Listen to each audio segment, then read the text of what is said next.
Баршаңызға сәлем, сіздермен мен Сандуғаш. Бүгін сіздермен кеспе көже жасайтын боламыз. Достар, менің арнама тіркеліп, қоңырауша белгісін басып кетулеріңізді сұраймын. Алдағы уақытта қызықты рецепттермен бөлісетін боламын. Сұрақтарыңыз болса, комментарий бөліміне жазып кетсеңіздер, мен міндетті түрде жауап жазатын боламын.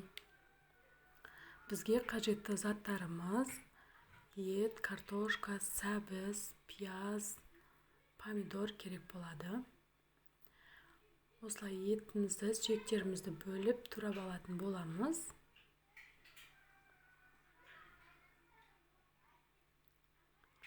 Достар, қажетті заттардың барлығын описание бөліміне жазып қалдыратын боламын.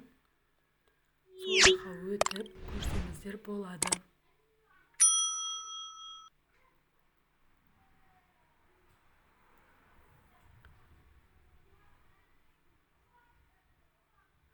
Достар, менің инстаграм парақшамда жазылып тұр.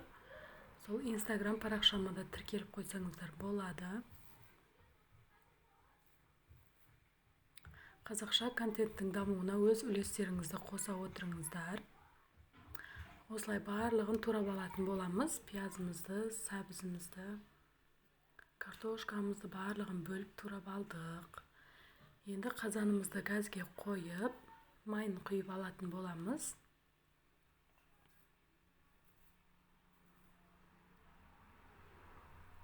Қызып тұрған майға етімізді салып қуыратын боламыз. Етіміз қып-қызыл болғанға дейін қуырып аламыз.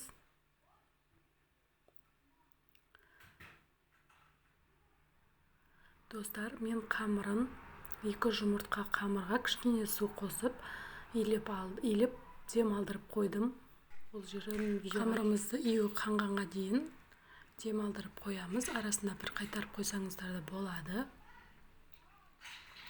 Пиязымыз бен сәбізімізді қосып қуыратын боламыз. Міне қып-қызыл болып пиязымыз қуырылды. Енді картошкамызды қосатын боламыз. Картошкамызды қосып, жақсылап араластырып аламыз. Картошкамыз қуырылғаннан кейін суын құйып, 20 минут жарты сағат қайнатып, ет мен картошкасын піскенше қайнататын боламыз. Бұл кезде біз қамырымызды доп-домалақ етіп жайып алатын боламыз. Осылай қамырымызды кесіп алдым. Бешбармаққа кескен сияқты кесіп алдым. Енді майдалап кеспе қылып кесетін боламыз.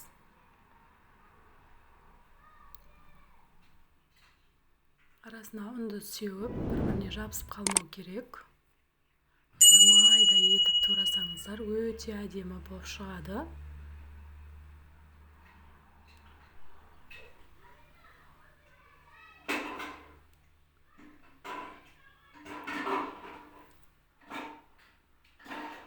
Осылай қамырымыздың барлығын майдалап турап алатын боламыз. Кесіп алдық. Өте майда, ұзын-ұзын болып шықты.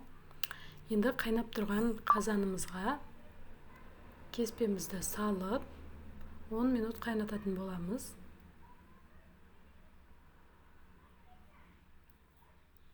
Кеспеміз өте дәмді болып шықты. Достар, жасап көрсеңіздер болады. Жасап көріп, комментарий бөліміне жазып қалдырыңыздар.